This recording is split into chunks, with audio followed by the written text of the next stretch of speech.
Assalamualaikum warahmatullahi wabarakatuh. Perkenalkan, nama saya Kansa Rahma Rayhantari, NIM 13014190050. Saya dari jurusan Bimbingan dan Konseling Universitas Negeri Semarang. Kali ini saya akan mempraktikkan video proses konseling utuh dari awal hingga akhir dengan memakai beberapa keterampilan dasar konseling. Saya mengucapkan terima kasih sebelumnya kepada rekan saya Tri Sugiharti karena sudah meluangkan dirinya untuk menjadi rekan saya sebagai konseli dalam video ini. Baik, kalau begitu selamat menonton.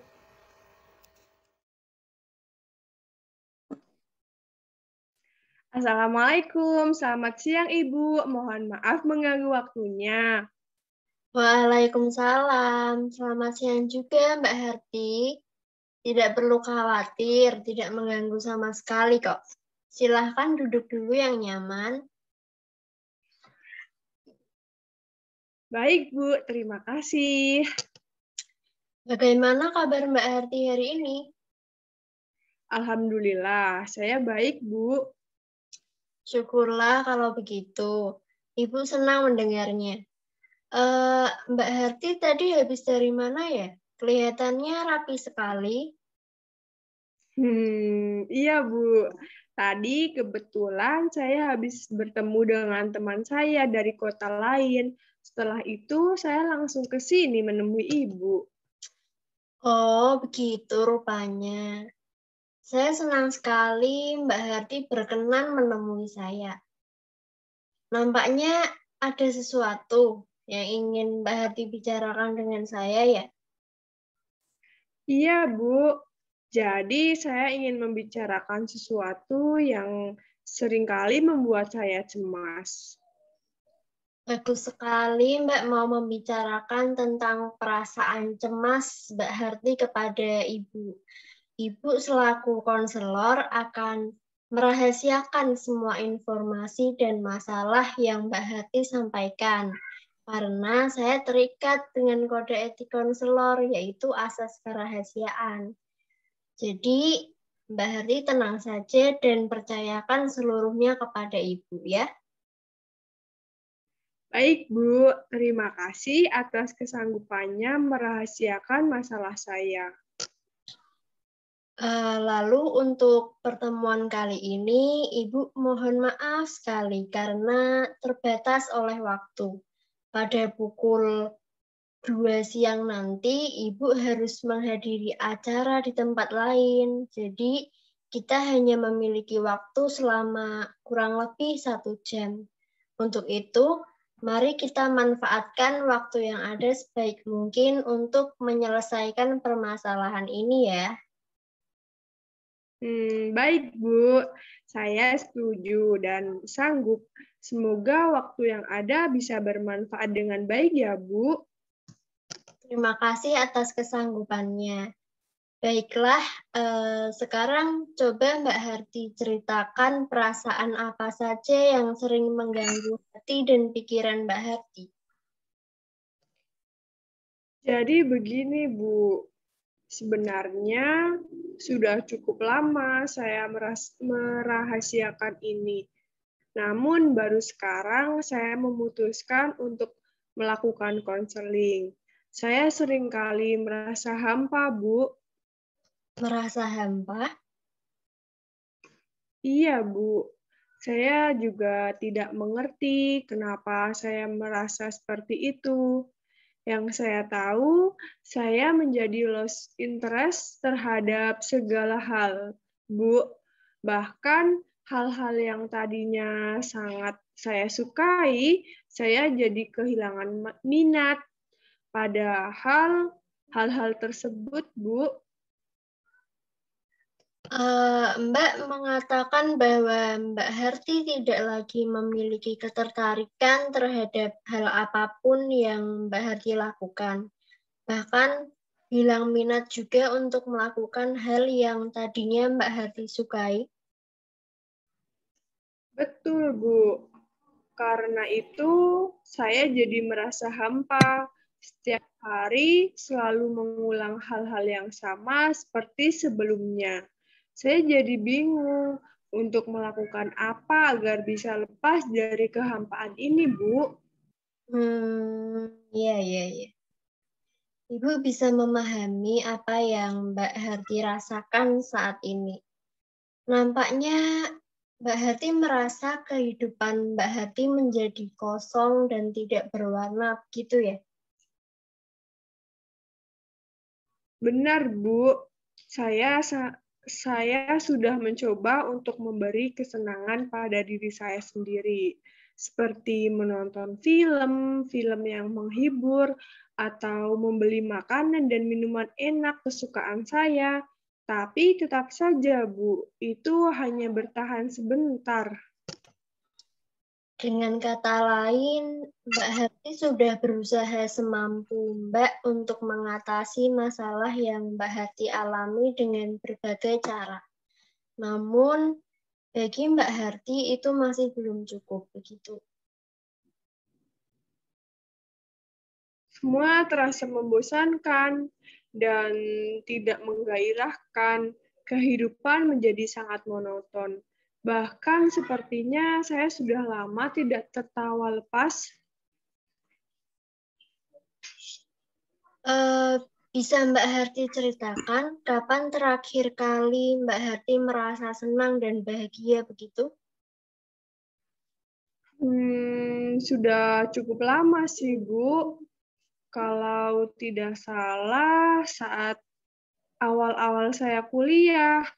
Waktu itu saya masih sering hangout bareng teman-teman SMA saya, Bu. Gitu ya.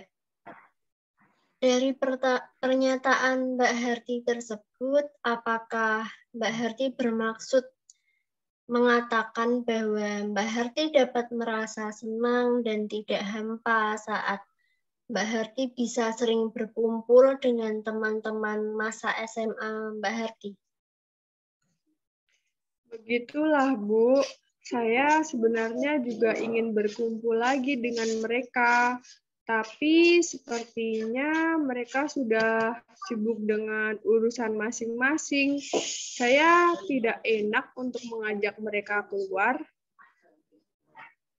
Baiklah, apakah Mbak Harti sudah mencoba untuk menghubungi atau menanyakan kepada teman-teman Mbak mungkin?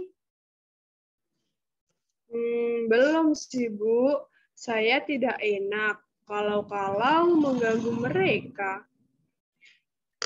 Sepertinya Mbak Harti masih merasa ragu ya, karena sudah lama tidak bertemu juga, sepertinya Mbak Harti jadi merasa seperti ada penghalang di antara hubungan Mbak Harti dengan teman-teman SMA-nya Mbak Harti gitu. Nah, itu dia, Bu. Karena lama tidak bertemu, saya menjadi merasa canggung juga. Apa mungkin ada hal lain yang bisa saya lakukan selain bertemu dengan teman SMA saya ya, Bu? Baiklah, dilihat dari perilaku dan perkataan yang Mbak Harti sampaikan, sepertinya Mbak Harti membutuhkan sesuatu hal yang baru dan fresh agar pikiran Mbak Harti dapat lepas dari hal-hal dan keseharian Mbak yang monoton. Saya pikir juga begitu, Bu. Nah, sesuai pernyataan Mbak Harti tadi, apakah Mbak Harti sudah mencoba mencari teman baru mungkin yang mempunyai hobi sama seperti Mbak? Karena Mbak merasa bosan dengan hal-hal yang sama setiap harinya, Mbak Harti membutuhkan hal yang baru dan segar.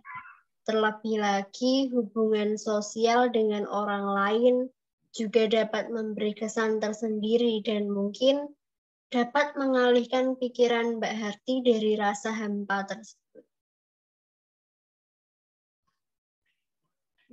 Saya belum mencoba hal itu sih, Bu. Apa menurut Ibu saya harus mencoba mencari teman baru yang sefrekuensi dengan saya? Ibu di sini hanya bisa memberikan saran untuk permasalahan Mbak Harti. Untuk hasil akhirnya, Mbak harus bisa meyakinkan diri Mbak Harti sendiri dan memutuskan apa yang akan Mbak Harti lakukan. Karena pada hakikatnya, yang mengerti dan paham tentang diri Mbak Harti adalah Mbak Harti sendiri. Ibu hanya bisa membantu Mbak untuk membuat keputusan. Kalau dipikir-pikir, sepertinya benar juga bahwa saya agaknya kurang bersosialisasi dengan orang lain, Bu. Ditambah lagi, saya juga jarang berkumpul dengan teman-teman saya. Apa mungkin hal itu yang membuat saya menjadi merasa kesepian ya, Bu? Sehingga menyebabkan perasaan saya menjadi hampa dan membosankan. Nampaknya Mbak Harti sudah menemukan penyebab dari permasalahan Mbak Harti dan penyebab kenapa perasaan monoton itu sering muncul.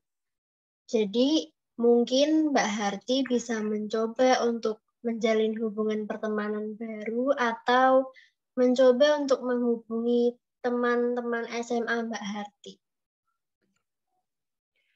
Saya rasa begitu, Bu. Mungkin setelah ini saya akan memberanikan diri untuk mencoba menanyakan kesediaan teman SMA saya untuk berkumpul bersama seperti dulu. Jikalau ternyata ada halangan, mungkin saya bisa berkenalan dengan orang baru lewat media sosial dan mungkin juga bisa selanjutnya bisa bertemu secara langsung. Ya, inisiatif Mbak Harti ini bagus sekali. Ibu bangga pada Mbak Harti karena sudah bisa menemukan solusi untuk permasalahan Mbak sendiri dengan bijak. Namun perlu diingat ya, Mbak Harti harus tetap berhati-hati apabila menjalin pertemanan lewat sosial media. Baik, Bu. Akan saya ingat-ingat dengan baik. Baguslah kalau begitu. Jadi, apakah masih ada yang ingin Mbak Harti bicarakan atau sampaikan lagi kepada Ibu? Sepertinya cukup segini dulu, Bu. Baiklah, setelah diskusi kita yang cukup panjang, akhirnya dapat Ibu simpulkan bahwa Mbak Harti selama ini merasa hampa dan kesepian dalam melakukan aktivitas sehari-hari karena Mbak sudah cukup lama tidak membuka diri dan bercerita banyak hal bersama teman-teman Mbak. Oleh karena itu, Mbak Harti membutuhkan kehadiran orang lain atau teman baik Mbak Harti, membutuhkan interaksi sosial dengan orang lain. Mbak Harti hanya perlu untuk mendatangkan kebahagiaan dan kesenangan tersendiri versi diri Mbak Harti.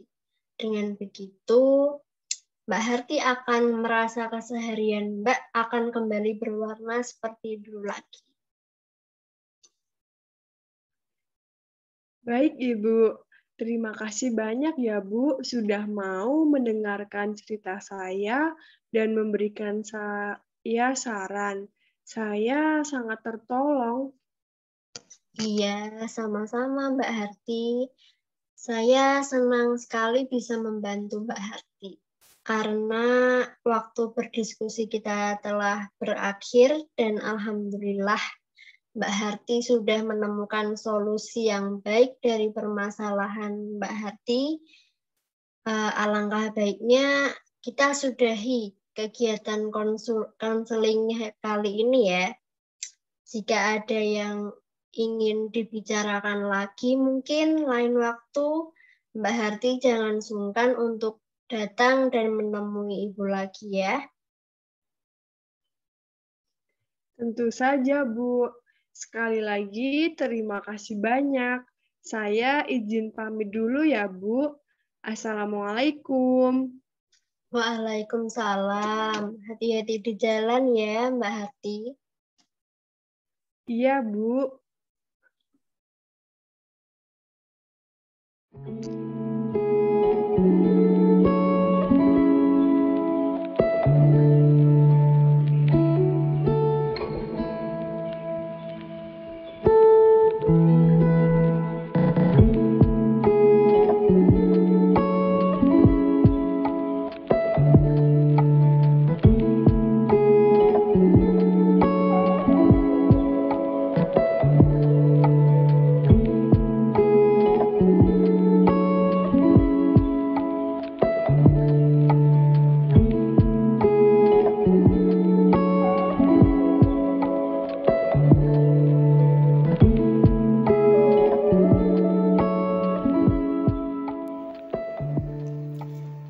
Itu dia proses konseling utuh yang telah saya dan rekan saya lakukan.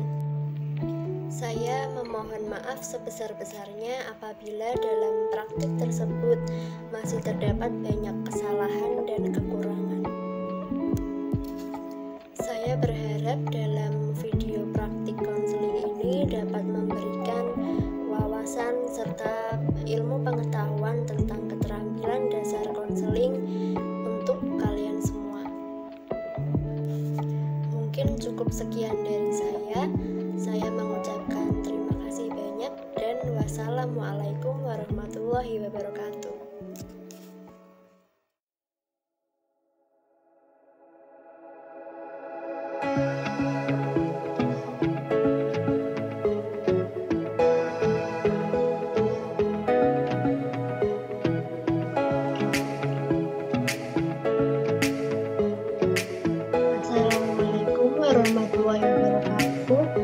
Perkenalkan, nama saya Kansala Narayanari dari jurusan Bimbingan dan Konseling UNES. Di sini saya akan mempraktikkan proses konseling utuh dari awal hingga akhir.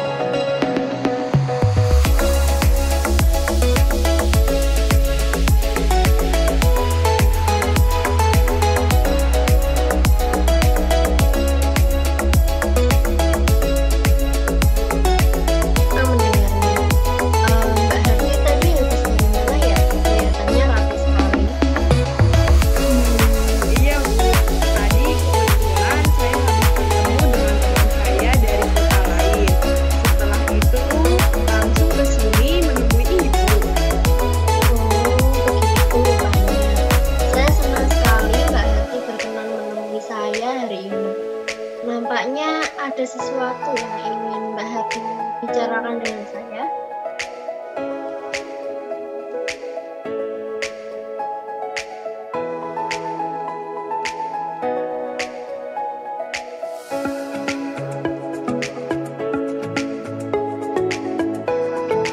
Ulang aja apa record ulang? Apa gimana? Itu rame banget di rumah aku. Gak apa-apa sih diulang, masih awal.